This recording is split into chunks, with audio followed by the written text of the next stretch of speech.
Isn't my Wagoneer grand? Why, it certainly is. In fact, it's a Grand L, which means L stands for large, lengthy, loquacious. No, it's not loquacious. But it is equipped with a Hurricane engine.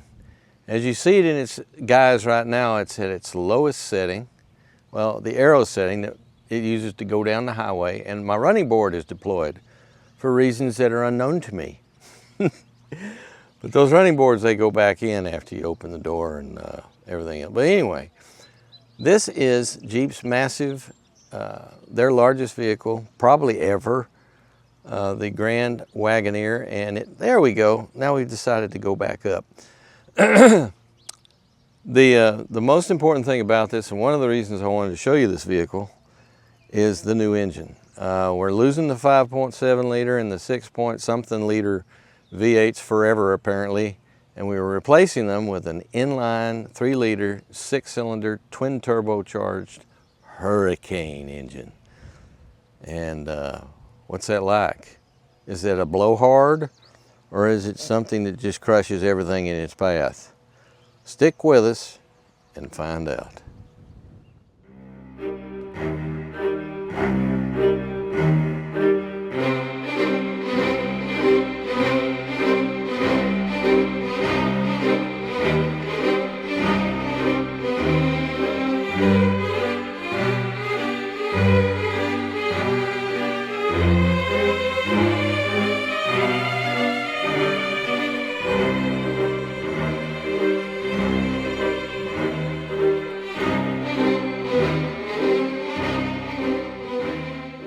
Everything about it is huge, and I'm not kidding. This is a Jeep now. You know, a lot of times, if you go back to the original Jeep, where the name came from, that was just a little, basically a 2-seater with a utility area behind it and a very tiny wheelbase.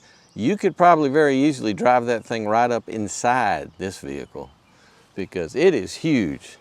It's not your Wagoneer, it's your Grand Wagoneer, and that adds some space on the back to further increase both your cargo capacity and, most importantly, your third row seating space, because man, it's very roomy back there. But let me run some numbers by you about this thing. First of all, I mentioned earlier, it has a 130-inch wheelbase from the front wheels to the back wheels. This particular version is all-wheel drive. This is your Grand Wagoneer L Series 3 Obsidian Meteorite or something like that, but it's your Series 3. This is also, you should note, a 223 model. Now, I probably could have gotten a 2024, but what I really requested when I was looking for this vehicle was I wanted to test the Hurricane engine, and they were nice enough to get me not only the Hurricane engine, but the Hurricane 510, which is the high performance version. And that engine puts out 510 horsepower and 500 pounds of feet in the torque department.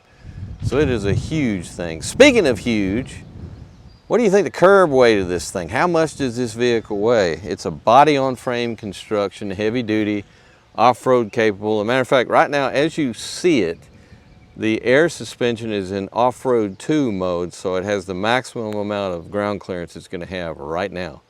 Grass is kind of high. I got to mow that, but believe me, it's got a lot of clearance. But anyway, it weighs 6,704 pounds plus, because I'm sure there's options on there that make it even heavier. It has a payload capacity of 1,330 pounds and can tow 9,450 pounds. So everything's huge on this vehicle. It is a massive thing. And it's also something else. This isn't just like a utility vehicle. It is a luxury utility vehicle, meaning it has, as you will see, all kinds of luxurious trimmings on it. And not only that, it has a price tag to match. This thing is like real expensive. I was slightly taken aback, but look at the vastness. It's wide, it's tall, it's long, it's It's all about the space. And hell, you could probably, even nowadays, you could probably drive your two-door Wrangler right up in the back of that thing. I mean, come on. But as you can see, the main form factor of this vehicle is a box, a very large box. But hey, you know, that's what you want when you have a full, I mean, we're talking minivan space practically in this thing. Look alone at just this rear window here. Woo! Look at all that. So you can tell from here there's so much space in it. And then of course, so you have a second row with captain's chairs, and then you have a very roomy third row, which you'll see these things very shortly. And like I said, just a vast, vast machine. But more than anything else, like I said, I wanted to see the engine, because gone from the Jeep lineup are V8 engines for these vehicles. They're going with the new Hurricane, which is the inline 6-cylinder engine with two of them turbochargers. Now you might be thinking about, if it's an inline 6, where do they put 2 turbochargers? I'll show you. And why do they have 2? It's actually more important to have 2 than a single turbocharger, because of the nature of the exhaust pulses, about how the exhaust leaves the cylinders in an inline 6.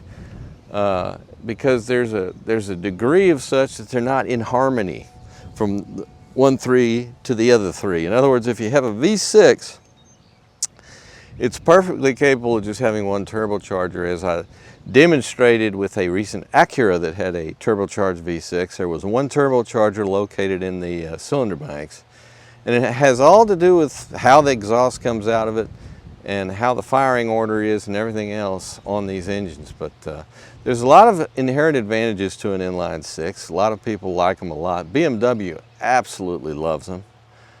And hell, Honda liked it on a motorcycle for a long time. The CBX used to have an inline 6-cylinder engine.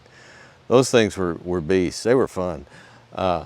But anyway, that's the future, and that's the present. That's what we have now. The 5.7 and the, what was it, a 6.2 V8 are disappearing. I tested a Grand Wagoneer, but not for the channel, about a year ago, year and a half maybe.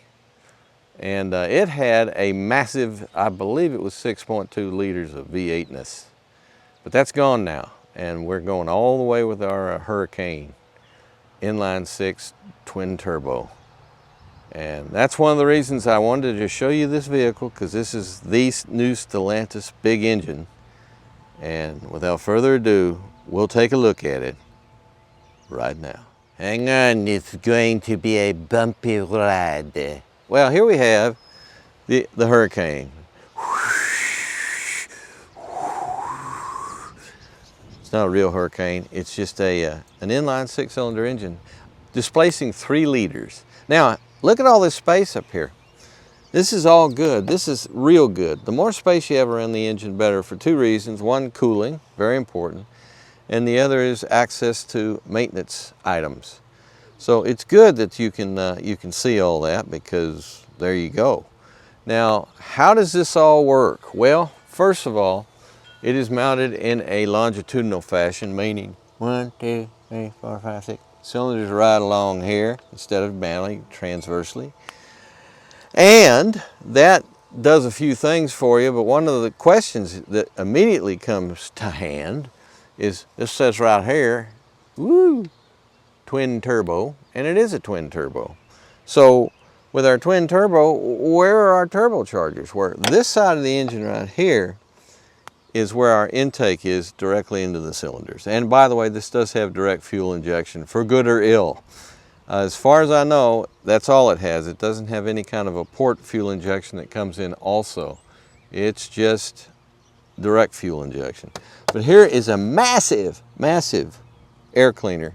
Just one, not 2. Not. A lot of times you see twin turbochargers, you'll see twin air intakes, but not this case. But look at this massive thing here.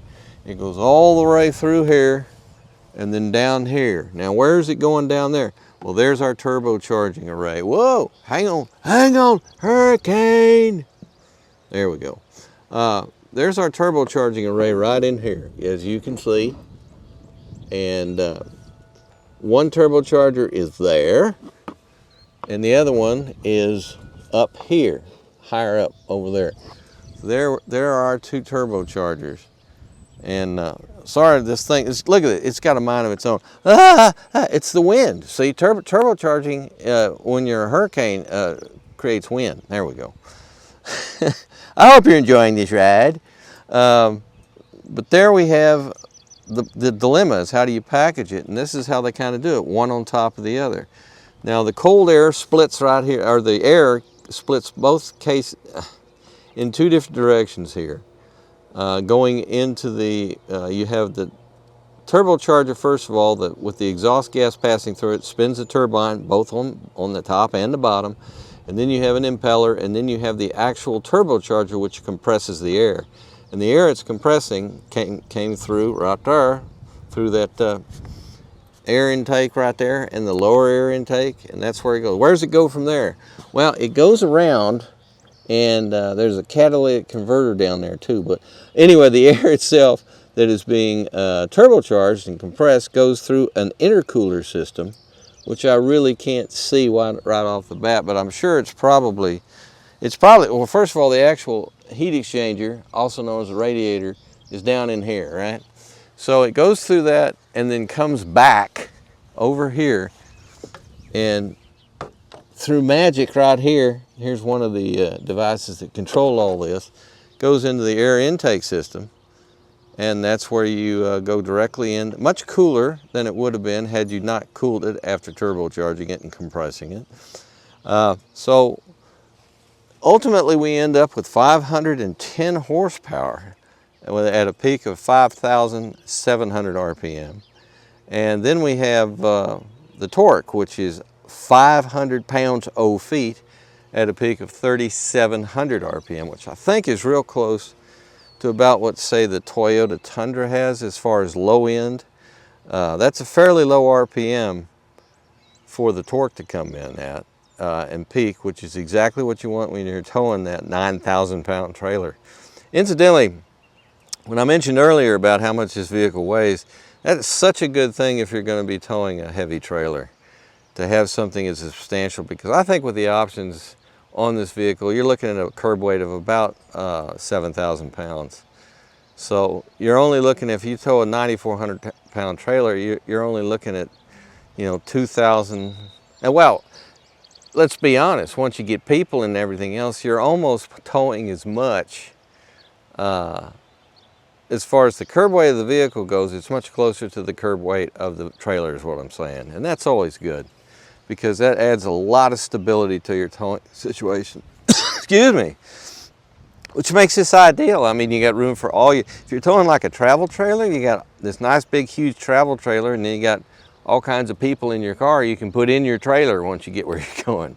So it's a real interesting setup. Now, transmission, does it have one? Yes, it has an 8-speed automatic transmission, and it has a 4-wheel drive system, and this particular 4-wheel drive system does have a low range.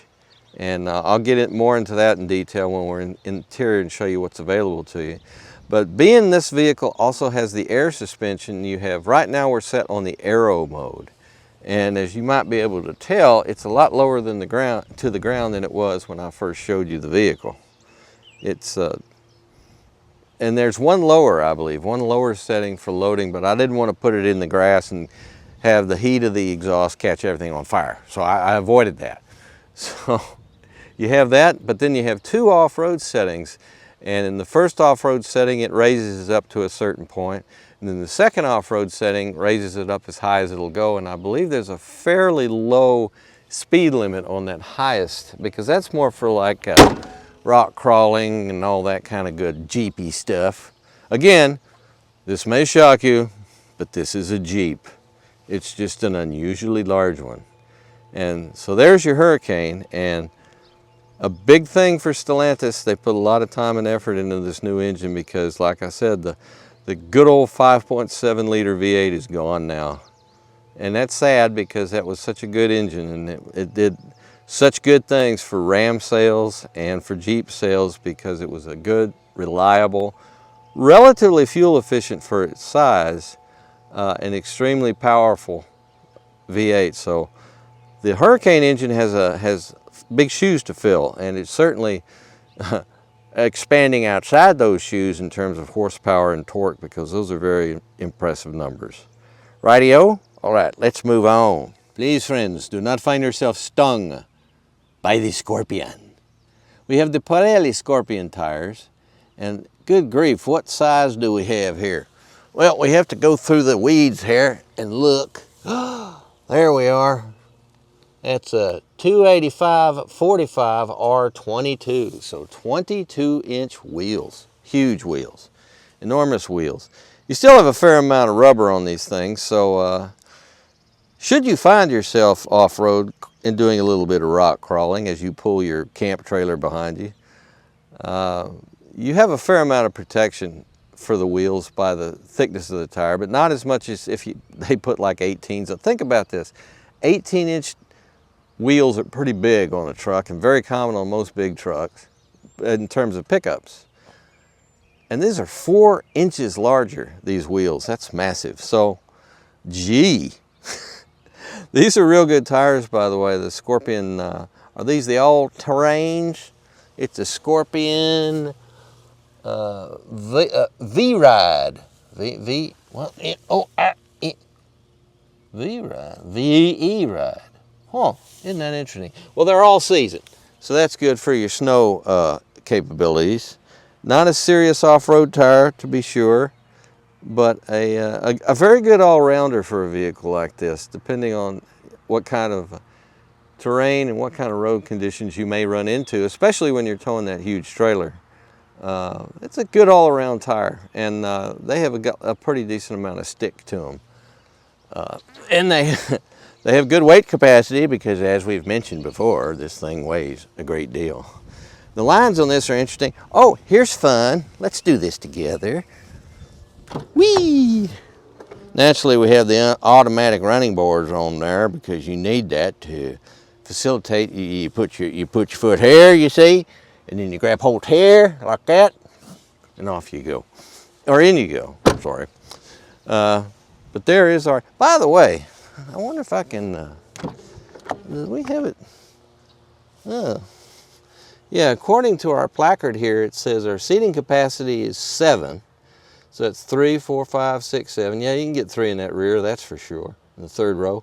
And what's our capacity?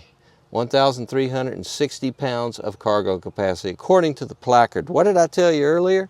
I told you 1,330 pounds. They match. That just doesn't happen. That's bizarre. What's our GVWR? Now, where is that other? Is there another placard? I'm looking. We're doing this together. We're discovering. I don't see another placard on this one. Is it a pre-production? Nah, it can't be. Hell, this is 2024. It's a 2023 model. Watch them running boards now. Here they go. Woo-yah! Naturally, it's very easy to turn that system off completely if you want, or to leave them down. You can do all that stuff. If you desire, you can do it.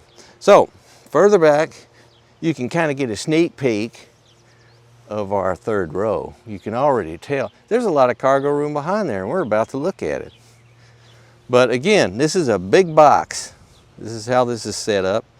And one of the things that increases room even more is then over something like, I don't know, like a Toyota Sequoia, which has a live axle and your regular truck axle with coil springs. This has a fully independent rear suspension. I believe the Suburban from General Motors does too, and the Expedition from, they still sell those, don't they?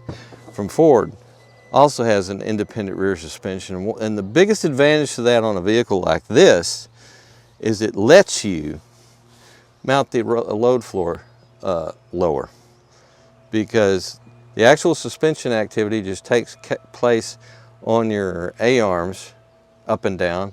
Instead of the whole axle having to be with the differential on it, the differential stays in place on this vehicle, the rear differential, so that the floor can be made at that length, and you don't have to provide additional space with the floor being higher for the suspension to move, for the rear axle to move around, because it stays stationary. And the only thing that moves is right around the wheels. So there you go. It's a real good move for these vehicles. Now then, this is amazing. We have, what is it? I don't have it on me.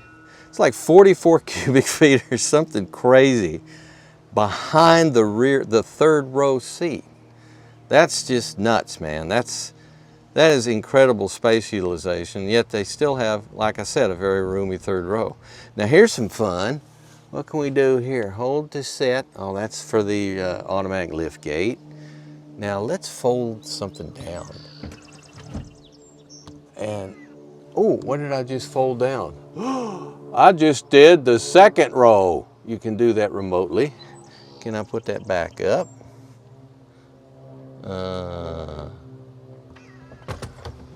Oh, there, I just put the second row down all the way. So look at that. Okay, that's our second row folded. Now, here's our third row. Folding, folding, all electric for your convenience. And there we are. How about you? And this goes down. Now look at this. Welcome to Carnegie Hall. Look at that. Look at there. Now you have that massive console in your way, but that's very nice for your rear, your second row passengers that get captain's chairs. Warp speed, Mr. Sulu. And you have all kinds of conveniences there. You have a huge screen. You also have some really nice permanently attached laptops, tablets, also known as just video screens, and a video system you can hack into or get a subscription to or whatever. So you can entertain people in your second row. Your third row don't get their own stuff. They have to be content with looking over the shoulder of the second row passengers. We don't have a centralized camera that drops down, which you get on a lot of these vehicles. But that's plenty. I mean, you got two real big screens there, and I'm sure there's all kinds of variations as far as displaying this. Like if you're watching a movie, you can put it on both those screens, same movie, or probably do different movies on different screens. You have all these options available to you. So what else? What else? What's underneath here? Ooh, let's open this. Ooh. Here we have a roof rack at the ready. Or are these extra leaf springs? No, I think that's your roof rack. And there is, of course, you pull this and down there, according to this symbology, we have our scissor jack. And that little bag right there is for a cargo net. And so how do we get to the spare tire? Well, spare tire, and you know, this being an all-terrain vehicle, it has one, and there it is, right there. It's underneath. Like there. Oh, by the way, there's a sneak peek of our rear suspension, but you can't see it because of this big plastic thing that's shielding the spare tire from debris, I guess. But anyway, we'll crawl under there later and we'll give you a good look at that, show you how the air suspension works, because it's an all four wheels air suspension, of course. It's not just rear load leveling or something like that. So I think, what's our total space here? I think it's like 112 cubic feet. It's reduced compared with the Wagoneer, I believe, because of that console. I think that actually reduces the amount of, it's real strange, unless they made a mistake when they were putting the specifications together, because they say basically that in the regular Wagoneer you have more total cargo space with the seats folded down than you do on this one, even though this thing is so much bigger. So I don't know how that works right off the bat, but if you can't get, like I said, you could drive your Jeep Wrangler right up in here. If you can't get what you need to move in here, oh boy, you need a 2.5 ton truck. I mean, that's all there is to it. You need a bobtail, because this is a lot of room. And as you can see, look at this fancy, probably called some Alcantara or some type of headliner. You have a moonroof for the front, and you have a moonroof in the back. Can we open that one? Well, we have a shade we can manually pull back, I believe. And we'll look into the controls later and find that out. But anyway, this is the amazing massiveness that is. How do we shut this thing? That's interesting. I guess it's just this one. Yep. Are you closing? There we go. It's interesting, usually it's on the bottom side of the gate itself, but that doesn't mean anything. Can you open this window at all, do anything with this? No. You have to get yourself a 4Runner or a Tundra crew cab in order to have a window in the back that you can lower. I don't know why that, you know, and they did it, they took it away on the Sequoia, which was a number of big mistakes that I think Toyota's regretting, because they underestimated how many people really like having the feature of being able to lower it like an old style station wagon. They all used to be able to hand crank it down, actually. If you're really old and you go back into history, remember that we used to have a Buick that had the Vista roof on it with all this glass. And unfortunately, it wasn't the most reliable car in the world. It made my dad crazy. But it was roomy. It was very roomy. So anyway, speaking of room, this is probably, I haven't run the numbers, and I should, comparing it to the Suburban and the Expedition or the Expository or whatever Ford's is. And who else? Well, we got the big Nissan, i.e. the big Infiniti, which always was a really nice full-size SUV like this, but I don't think they're as big as this thing. And you got that wonderful truck frame, and you got our new Hurricane engine. So wow, it's time to dig deeper. It could take days to go through all the features of a $121,000. It's either 121 or 126. You'll know this before it's all over. But this is, it's big in every sense, including the price tag. But man, it is a nice vehicle, and I'm enjoying it. Hopefully you will too when we get deeper into it. There are two things that imply that this vehicle will have a very complex navigation infotainment system to navigate through. And that is, it costs a whole lot, A, and B, it's vast. It's huge. It has multiple layers of seating. But we're going to try to get through this. We're going to try to examine as much as we possibly can so you can make an informed decision when you go down to your dealership to purchase your Grand Wagoneer L. So, first of all, our instrument cluster is, of course, completely virtual, but we have the presentation of analog instrumentation, but it is not mechanical. Oh no, it is in fact flat screen. Now, what all can we do with all this? Well, it has a central, first of all, we got this. Now, this is a thing that spreads out and tells you a little bit about what's going on. For example, on the far right-hand side here, that's telling you where our air suspension is right now. We're basically at the normal level, I believe. It's not telling me anything otherwise. Our current miles per gallon has been 16.7, which is not too much of a surprise given the power output and the weight of the vehicle, which is real close to 7,000 pounds.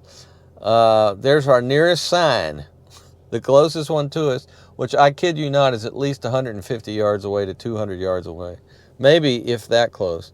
It's 35 miles an hour. And on our radio right now, we have Bonnie Raitt singing Made Up Mind, which is a great song. You should own that album. And we have our fuel down here, and then our temperature over there. Now that is something you can just kind of navigate through if you want. And then you can go back like so, and it'll put your analogs back. Now, anything we look at, watch what happens when I want to look at anything in the central trip computer menu. It minimalizes these. Let's look at that again. And just, it's going to do this. It's going to be contrary. Press OK to enter head-up displays. The heads-up display on this vehicle is currently turned off because the driver of this vehicle does not like heads-up displays at all. I've looked at it. You want to see it? All right, here we go. Enter. I hit enter to display heads-up display settings. Display on. We'll turn on. There we go. And there it is. Can you see it up there? It is there. It's telling me I'm at 0 miles per, what is that, kilometers per, no, 0 miles per hour. And again, there's our floating, mind you, closest sign that says the speed limit is 35 miles an hour. Now I can get rid of it by doing that. There we go. And what other settings do we have available to us? Well, this is our digital center, which gives us the full-size analog instrumentation. Everything else does minimalizes it. Like here is our oil is 96% fresh, which is terrific. Here's our current trip meter A, which is 214.3 miles, with an average of 18.3 miles per gallon. Not bad, not bad. Then the map can be displayed, and there it is. And again, we have the minimalization of our tachometer, woo, woo, and our speedometer on the right. And then we have, this is a very useful one right here because it tells you what's going on with everything. We're on the automatic full-time all-wheel drive adapts to road conditions. Well, that's what we're doing, and it's on automatic. So there are multiple settings, which I will show you in a moment. And then, like I said before, we are presently on the normal suspension setting, which is the height at which the suspension is riding on the air springs. This is a current distance that we're drawing on this trip, which is 0. We haven't gone. There's Bonnie. Hi, Bonnie. How are you? And so anyway, you get the gist of it. We have in the center, now if I can get rid of everything, how do I do that? Oh, I don't know how to get rid of it. You can find, oh, go to digital, that's right. There we go. You can navigate through a bunch of different functions that way. This car is very heavily based on the touchscreen center console thing, which I will show you in just a second, for operation of an awful lot of stuff, with the exception of, on the steering wheel on our right-hand side here, we have our adaptive cruise control, and I don't know if they have a overall system name for it, but this can include lane tracing or lane steering or lane maintenance, if you will. In other words, it'll steer itself and try to keep in the center of the lane if you want it to, but you can easily turn that off, as you can easily adjust your following distance with your adaptive cruise control. Down here, right here, this is nice. This is your gear limit, so that you can select manually your gears, especially when towing. That is extremely useful for obvious reasons. And over on the left-hand side, this is the cursor, that thingy I was using to navigate. And then we have our telephone and our speaker. Now this took me a while to figure this out, but this is how we also interact with the car. Like if I do this, it's not telling me. Hello there. Please turn on radio. Pardon me. What did you do? Turn on radio.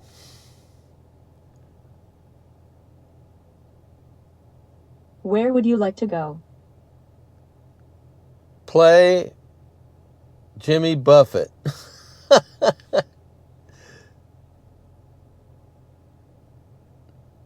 To navigate to a particular location or address in your address book, I'm canceling it. Thank you. Yeah. Well, see, it has limitations.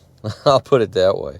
And the fact that you need an operator that actually cares and wants to talk to the car. I never do. I find them irritating.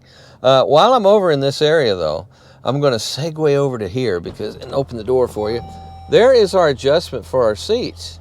And unlike just about everybody else except the Germans, could this be a remnant of the time that Jeep was owned through Chrysler by Daimler-Benz? Possibly. But instead of having it down here where your hand falls normally for most cars, this is where you adjust your seat. You can move it forward and backwards, and this is your thigh pad right here. This is your headrest. This is your, I'm not sure what that is, and this is your recline right there. Now, if you want to do other stuff like lower lumbar and all the rest of that, you actually have to go over to the main screen, hit comfort, which I've just done, and sometime in the near future. There we go. And here's seats. And this is how you can adjust your lumbar in and out, up and down, the back bolster, thigh bolster. Bottom line being, with both front passenger seats, you have a lot of different adjustments available to you. But you just have to go through this particular interface in order to get to it. You can't do it with just these controls here. Why is that? That's just, that's just a design choice. That's what they wanted to do. I think a lot of the basic idea behind this is so your hand can get caught underneath here. You have your priceless Rolex encrusted with diamonds that you don't want to scratch. Well, if it's 18 karat gold, you can scratch those cases. I know that for a fact because I saw it on a YouTube video. So it's more than anything else just to make it easy to get to. And I don't have a problem with that. I think that's pretty good. But again, it's one of these areas of standardization, and I kind of like the way it was before rather than putting it here. But it doesn't matter. I mean, that's one of the little things about a lot of modern cars, especially when you get into the upscale realm, which this is. By the way, right up there in the corner, you can see part of your elaborate sound system, the little Macintosh tweeter right there. We got speakers all over the place, and this is a Macintosh sound system.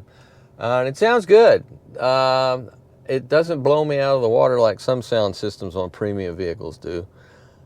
But it's good, and naturally there's a lot of adjustments to that too. So anyway, why don't we migrate? Do we have anything down here? This is just your headlight control here, and you can adjust your pedals up and down, which is very easy. And you have a very nice conventional brake situation. It's electronic, but it operates more like a brake you're familiar with, which is good. And you can also set it, of course, to set itself on and release itself when you want to go and put it in drive and that sort of thing. Speaking of getting into drive, well, we'll get there in a minute. Here's our main screen again. Here's our navigation. As you can see, it has a 3D mode, which it's in right now. And you can pinch and do that thing here if I want to go way out here and recenter and woo, there we are. Once you get to your, this is interesting, always interested me about the 3Ds is once you go wide enough, it has to go back to a 2D configuration. Why that is, it's just basic design element whatevers that they do in their little, with their pencils and their slide rules down in Stellantis land.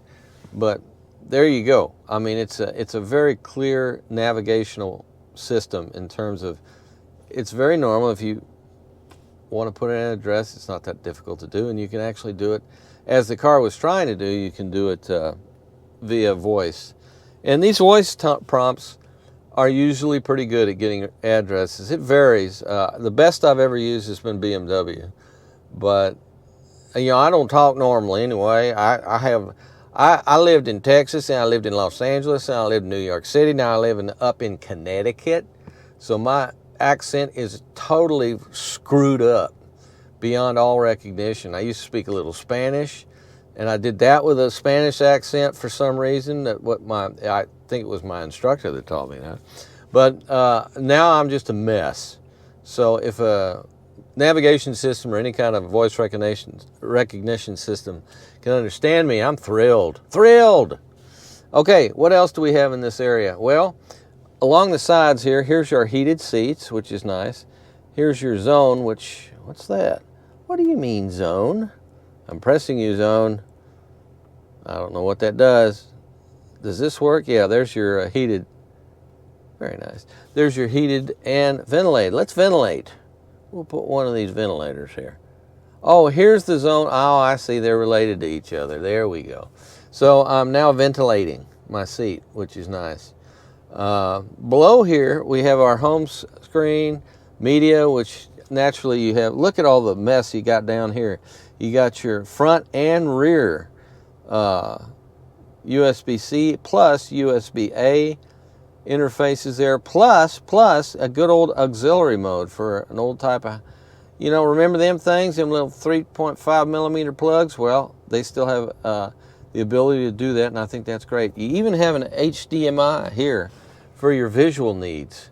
So you can plug that in because we have screens on the back of the seats here The back of the front seats for your second row viewers. So you can plug in an HDMI interface and put all kinds of stuff on there. So that's good. You have all that flexibility. Below that, here is our phone charger, our QI wireless charger. That works well. And then here we have, whoa, what does this do? Does this go up and down? Ah! Oh, whoa, wait, let's see that again. I didn't even know it did this, folks. Hey, hang on. Look at this. Well, you look at that. Who knew? I didn't. But here is a much easier interface for your, let's do lower back. Oh, this is, I think this is, it's got all kinds of weird things on here. Lower back. Oh, it's massaging. Oh, I see. Rock climb. Oh, wow. They call that rock climbing. Look what it's doing. It's like it's rocking up from the lower part of my back to that. Boy, you got 10 different ways of massaging this. I had no idea this even existed. Oh, now it's down in my buttocks now. Holy cow. This is all scary good. So then we'll turn it off. And if I want to access behind it, I'll press that again.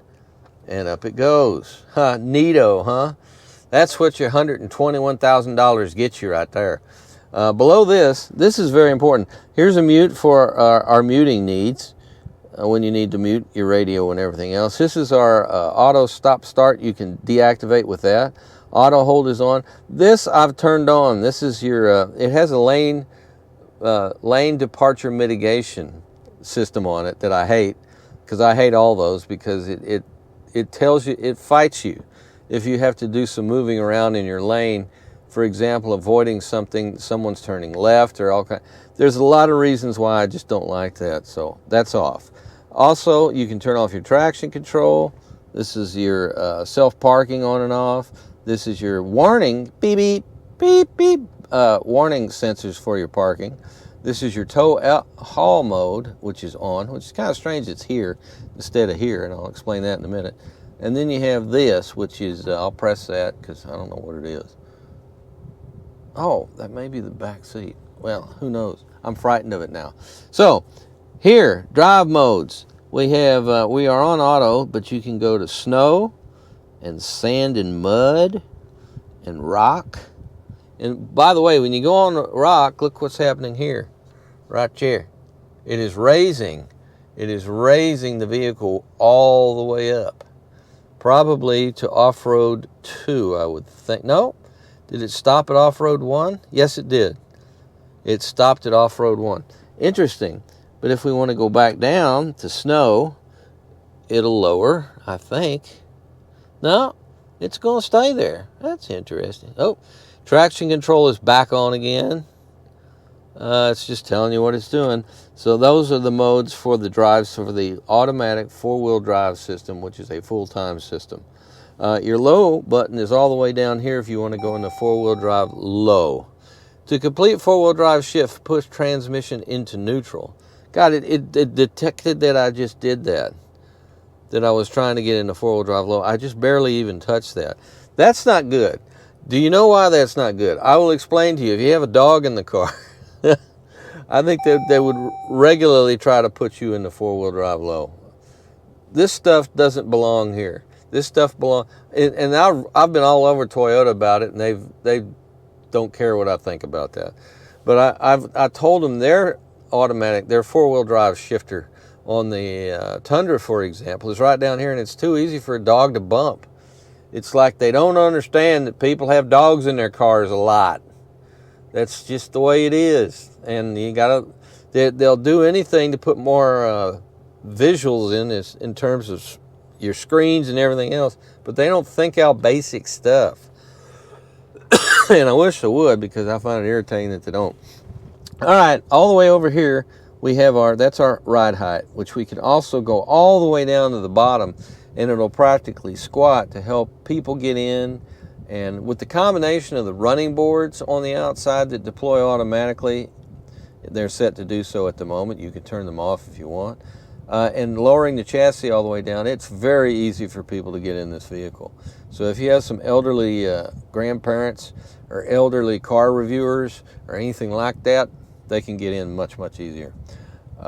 It's a pretty good system, actually, this air suspension. It's better than most of the ones I've experienced on Stellantis before, because the off-road setting is not as punishing in terms of being overly firm the way I've experienced it in the past. Seems to be much more refined, which is great. Now, finally, the most important of all these, this is your shift knob. And to go into reverse, what you do is you put your foot on the brake, and that will loosen it, and you can put it in reverse, neutral, drive. There you go. That's how this works. And if you let off the brake, look at there. It won't let you go into drive. That's good. That's a safety feature. So, here we have our cup holders. Here we have our very, very roomy center console that does have, I could freeze my stuff. If you want to put your stuff in there and put air conditioning on it and cool it down and keep your beverages nice and cold, there's your button right there. So that's extremely versatile. And it even has a bit of a seal up here to keep that cold air in there. How about that? So here's our leather. Is it leather? Of course it is. What kind of leather? It is interior quilted Palermo leather from Palermo. Trim seats with massage, and as you can see, the perforations on this thing allow the ventilation system to operate, which is terrific. It's very, very nice on hot days to have that. It also has all those adjustments, including some very generous side bolsters. So if you do actually take this beast off-road, you have something that's going to be very valuable to you, which is support. And in here, there is our glove box. Not a big glove box. Small considering the size. This is the size of a small third world nation, this vehicle. So that's something to consider. If you got big stuff, don't put it in there. It won't fit. And here I'm opening up the panorama. I want to go further. Can I go further? Let me go further. There we go. We're going to illuminate everything. Look at that. Isn't that nice? This is our cue to go to the rear. As I open the door, naturally, hello, puppy dog. As you can see, we have our running board deployed. Look at the size. Look at the size of the door on this. Massive. This is Secret Service territory right here. Matter of fact, I bet they have some of these. The Secret Service probably does, because they're expensive enough. That's enough.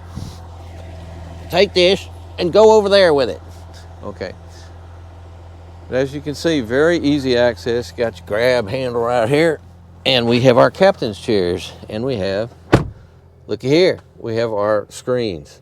Now, even more wild and bizarre, we have this thing right here, which is our climate control situation. Once again, you have both heating and ventilation at your pleasure. Here's how we adjust our preset zone. Each side gets its own zone, which makes sense because they're miles apart from each other. Incidentally, the way you raise and lower these seats, there's a couple of ways of doing it. Well, first of all, you may have noticed in the back, when we were looking at the back earlier, that there's a button back there, I should say electric motor button, that lowers the two layers. If you want to put your third row down and put your second row down, you can do it from there. But you can't raise them back up. If you want to raise them up, what you got to do is this right here. Now, we do this. Now, is there any kind of a... Quiet. Quiet. I don't know what gets into that dog. Oh, here we go. See this, we can lower this like so from here. But what if I want to raise it? And you hit it, and you can raise the third row like that. Look, and now I'm lowering the other side, you see? This is a very cavalcade of interest. Shh, quiet you.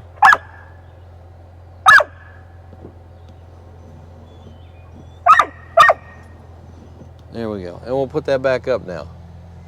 Neat, huh? But this is, excuse me, pardon me 1 minute.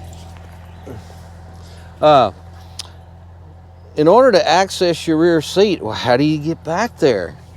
Well, there's a couple of different ways you can do that. That's enough.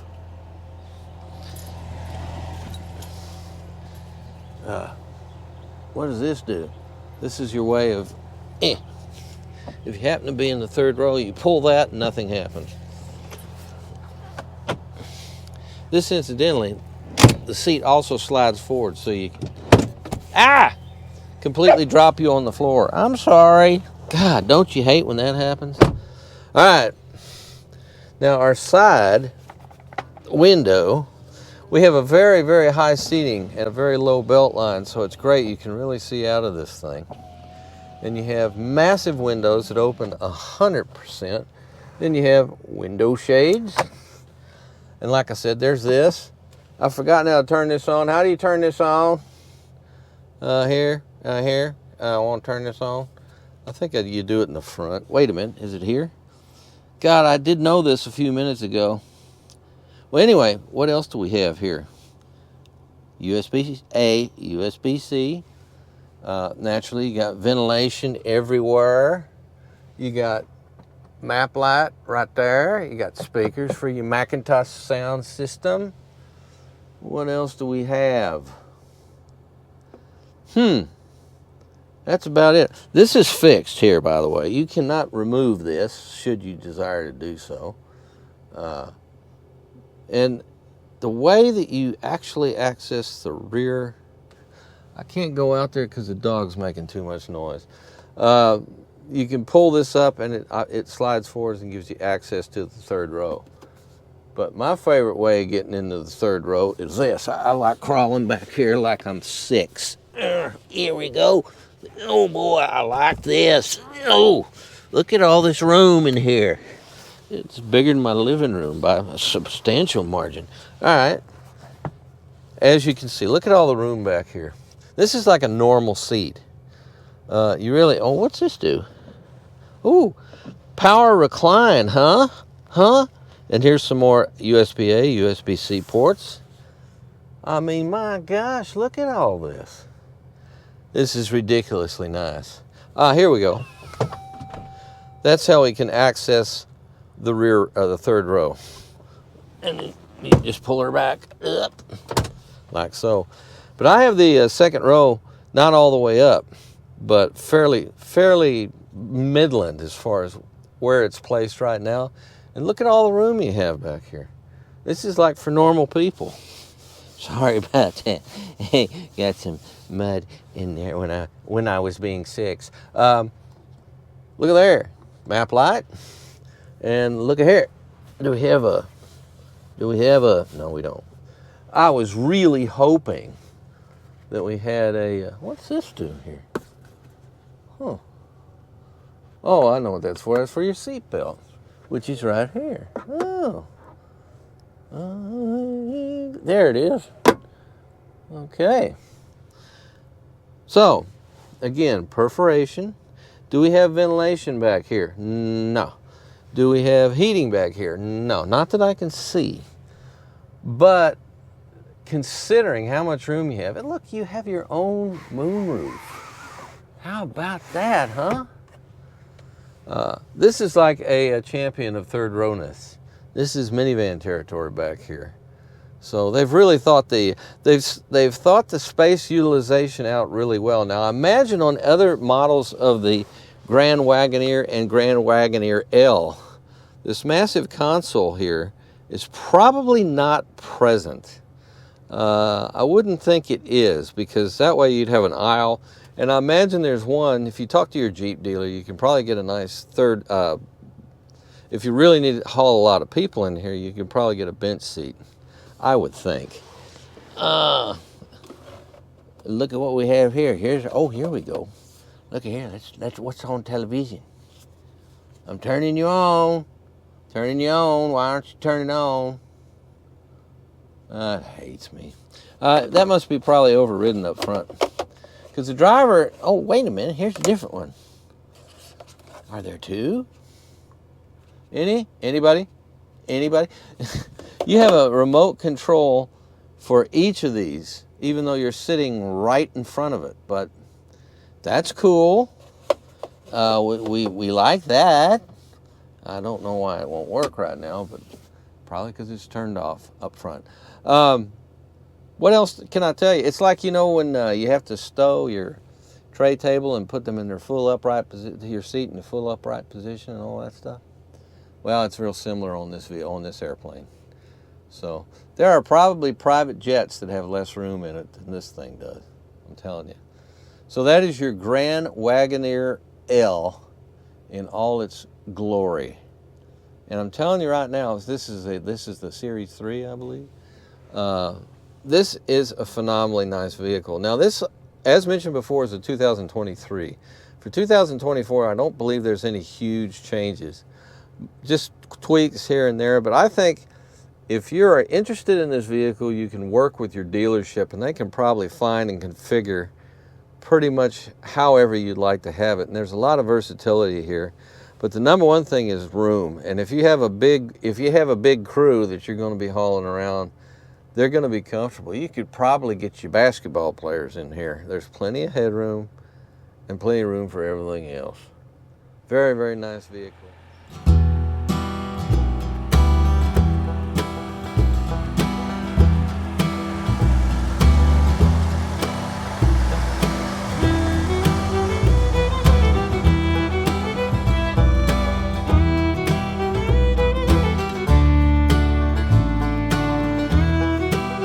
Well, here we go. Powered by a hurricane, we appear to be driving into a hurricane. I have to say the bump control on this air suspension is unusually good. What are we on, by the way? Speaking of which, we're on the off-road setting 1. It's actually very comfortable considering that these air suspensions on these Stellantis, i.e. Dodge Ram type vehicles, and the Jeeps, of course, the more air you get in it to lift the chassis, they usually get real stiff in the stiffness department. Woohoo! But this is good. This is very good. Good control. I have nothing but good things to say about it. This isn't a hurricane we're driving into. I mean, we are driving a hurricane, but we're not driving in a hurricane, because this is just a little bit of a light thunderstorm. Now then, let's bring her down.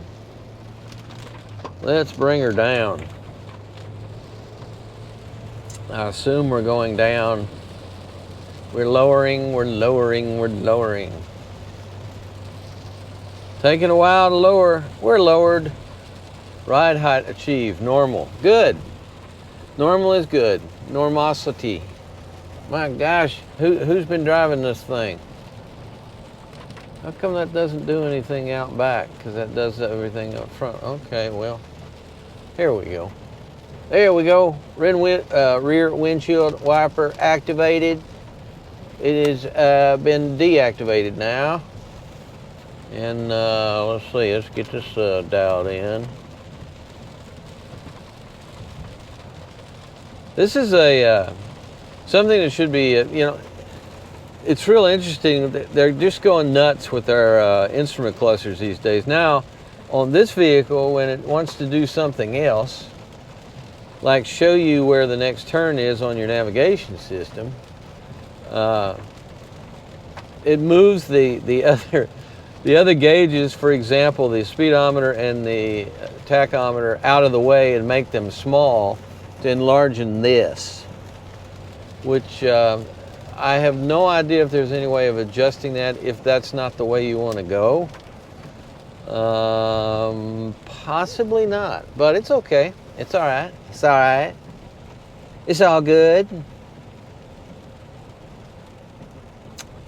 Now that we're on the normal suspension setting, the ride quality is good for a big vehicle like this. But I haven't gone over anything nasty. Everything's been pretty smooth. We're about to hit some nasty. And also the first thing is, this feels like a Tundra or something. It feels like a big pickup.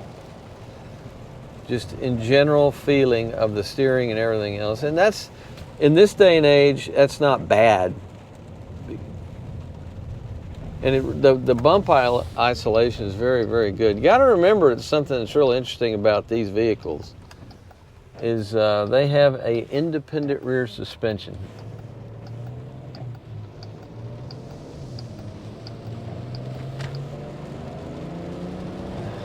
That's interesting. It does not feel like a big V8.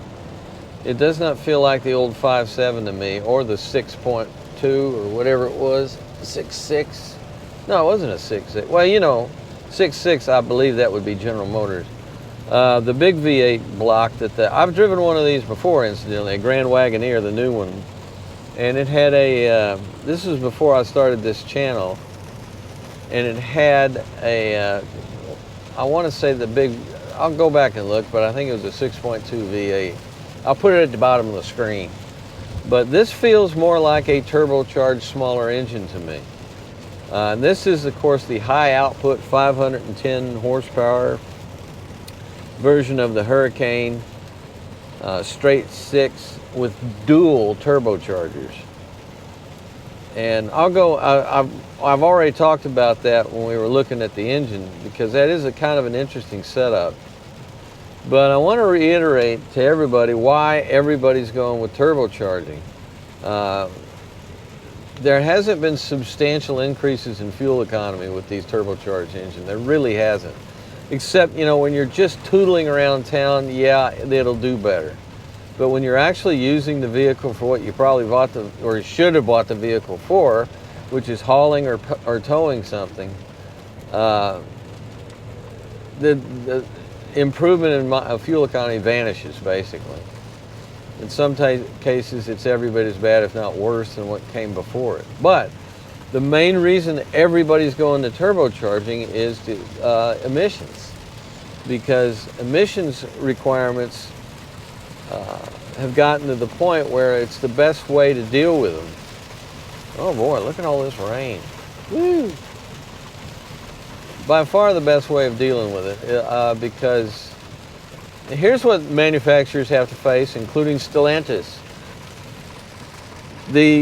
Whenever you have in the United States, whenever you have a change of, and they do this internationally too, but it's much different. In the United States, whenever we have a change of administration from like a Republican to a Democratic administration, they want to do diametrically opposed things to emissions. The Republicans, the conservatives, tend to want to let people pollute all they want in the pursuit of more performance, and actually making the manufacturers happy that they don't have to regulate. They just hate regulations, period. No matter if it's good, bad, indifferent idea, that's their main thing. So, it's like, for example, when Donald Trump was president, he tried to put through, I don't think it ever actually happened, but he wanted to get rid of all fuel economy standards. Period. Just get rid of them. Okay, active driving assistance is off. Now we're going to do this. And now how do we sit? Right there we sit. And we're set. Are we set? Yes, we are. For some reason, it just told me that there's something about light, electric, and a trailer symbol. I have no trailer at this time. Although if I did, I probably couldn't even feel it. But so anyway, whenever you have a change of administration, you also have a potential change in emissions regulations and fuel economy standards. So, and that's the worst thing in the world the worst thing for manufacturers is change, because they like to build drivetrains, engines, and things like that are going to be good for 5 or 6 years at least, 5 or 10 years. Ideally for them, that's the best thing, because that way you can get your production streamlined. You can also, they never talk about this, but I think it actually matters to them. They can also work all the bugs out of whatever new engine that comes along. And because they've done that. I mean, almost every engine that's been around more than 5 years, the latest version of it is often the most reliable because they've fixed all the problems that have popped up once they got it out into production and on the road, and consumers had the opportunity to do everything bad they could to them to mess them up. Consumers, you're such crazy people. So when we have a situation where it can change every 4 or 5 years, it's really difficult for the manufacturers to know what to do. So to compensate for that, I think, I don't know this for a fact, but I think what their strategy is to look at what the worst case scenario would be in terms of how much regulation that they might be underneath and the standards that they may have to meet. There's a good chance or a fair chance that they're going to have to meet those standards. So they go ahead and build the engines with the knowledge that if the regulations are really strict, they'll still be able to pass and produce the engine as is. And I think that's what's happening with turbocharging. They look at it and they say, for the future, this is the best way to do it. Now, for the consumer, is it the best thing to have turbocharging on all these vehicles?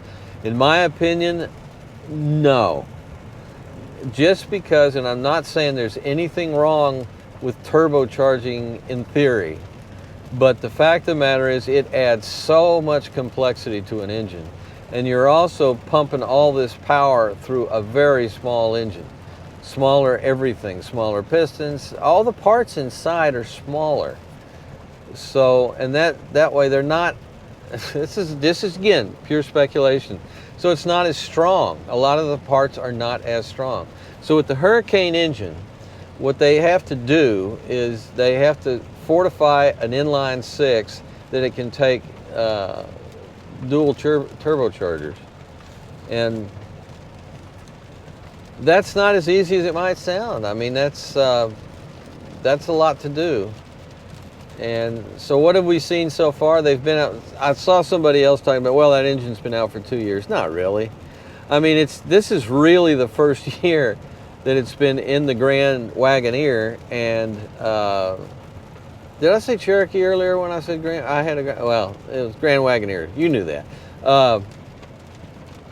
With the Grand Wagoneer, the 2023 model is the first time it's been in widespread use in the vehicle, and they've gotten rid of the 5.7 V8. So, and this is a 23 model. This is not a 24 model. It's what they sent me because I asked them. I really wanted to sample the new Hurricane engine, and they said, no problem, and they sent me this, which is great. Thank you for doing that, because it's already proven to be really interesting.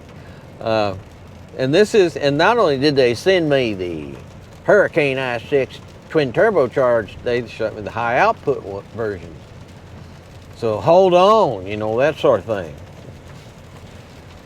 But it in the refinement, well, this is like the most expensive. I would assume this is the most expensive vehicle the Jeep builds, and given that, it's also the quietest, the most refined, all that good stuff.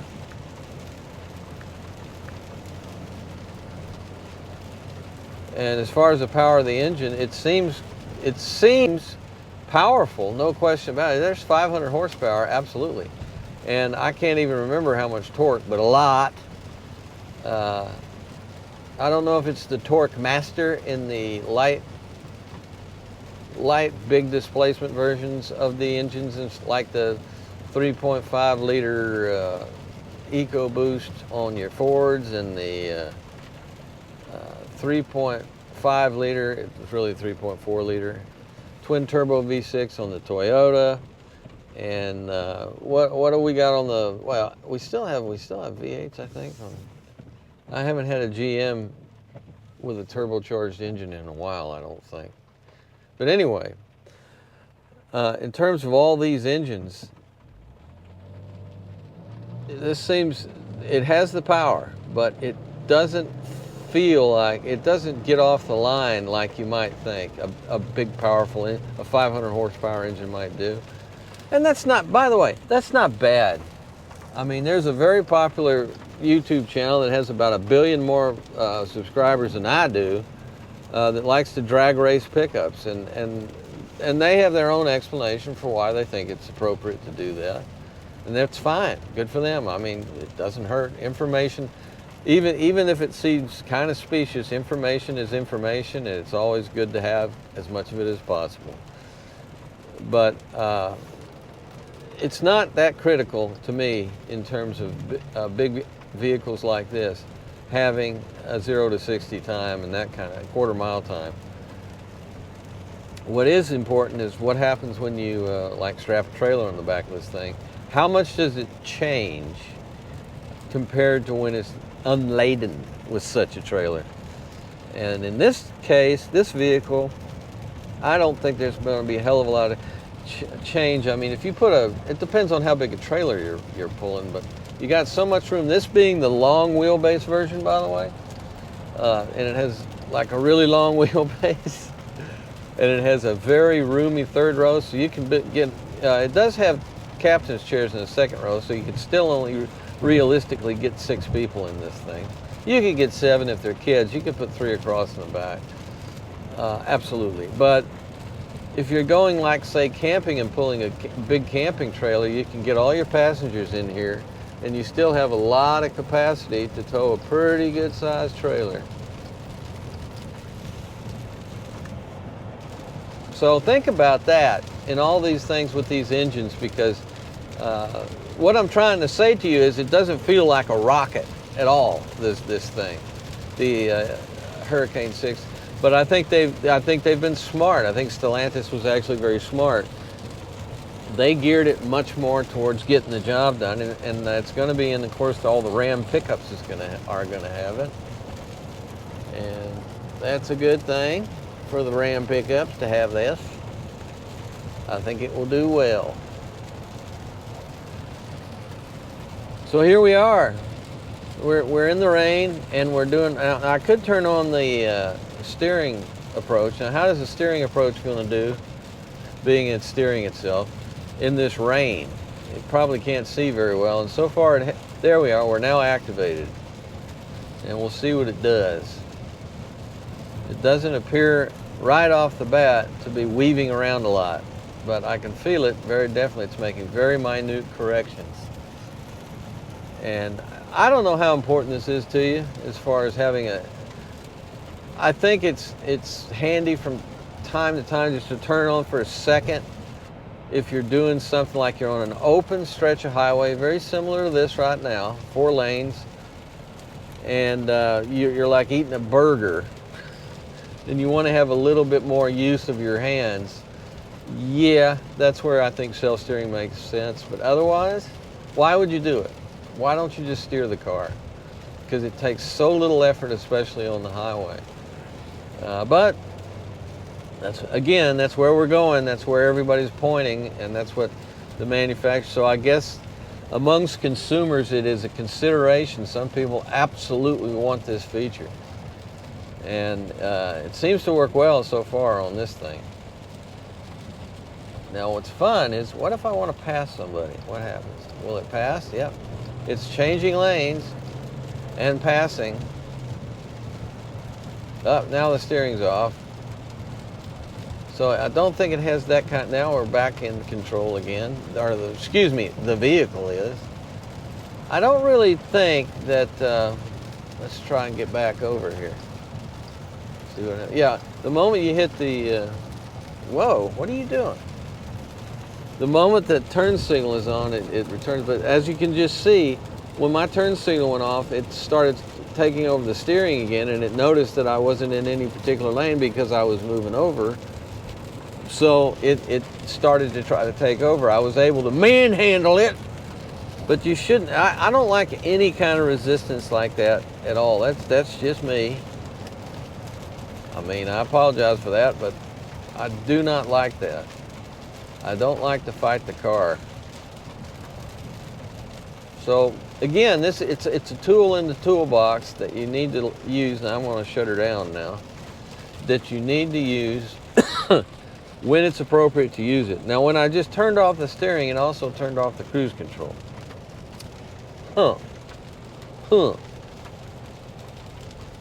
There, now we're back.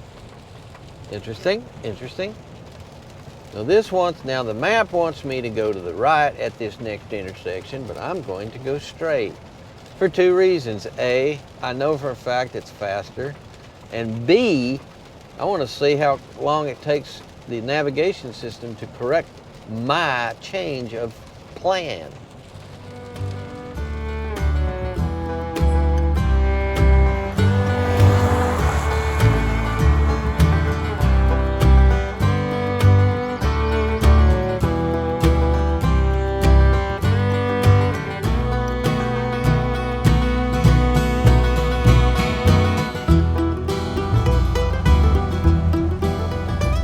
Okay then, we're now at the exit mode of our air suspension, right? We are at its lowest possible setting. Now let us increase. We'll go up one level, and everything's, the front end's diving and going up and down. I can see it bobbing like a ship. We are now at the aero mode. Now we'll move up to what should, oh, yeah, oh God, what is that noise? What is that disturbance? Perhaps the camera will reveal. We're now at normal ride height. Now let's go to off-road 1. Oh, good gosh. Oh, ow. Oh, oh, that hurts. Off-road 1, ride height is now achieved. Up, up, up, up, up, up. Let's go all the way to off-road 2, the maximum setting, where we get our maximum amount of ground clearance, our maximum amount of lift from the air suspension. Ah, yes. Very nice, very nice. And now we'll lower all the way down, all the way down. We'll start with off-road setting 2 to off-road setting 1.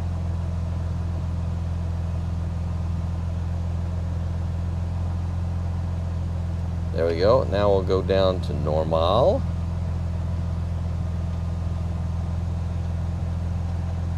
Yes, normal. Have we achieved it? Have we achieved normalcy? Not yet. Still doing it. Still working on it. Still working. Normal ride height is now achieved. Oh, let's go on down to aero. Lowering. Lowering. Lowering. We're now at aero, and finally, let's go all the way down to exit. I do love these air suspensions. Aren't they fun? Kind of complicated though. Kind of, oh, oh, what is that strange noise? I don't know. And now we've achieved our lowest setting once again, all the way down to exit mode, where you can easily facilitate the loading of gear into the cargo area or passengers into the vehicle without a minimum of climbing into the vehicle type stuff. There you go. That is your Stellantis / Jeep Grand Wagoneer L Series 3 air suspension demonstration. Thank you. Our 2023, and like I say, the 2024 is basically the same thing. Grand Wagoneer L Series 3 Obsidian 4x4 has a base price of $113,195. With options, our price came to $121,350. A lot of bucks, about as much as you could fit in the back of this vehicle in terms of cost. But if you need to haul something really big or a whole bunch of people and you need to go off-road with them, this may just be the vehicle for you. And I got 16 miles per gallon incidentally, which is exactly what the EPA estimate says in combined driving. So there you go. So thanks for riding along with me in this massive beast, and you guys be careful out there, and we will see you next time. You do whatever the tube tells you. You dress like the tube, you eat like the tube, you raise your children like the tube, you even think like the tube.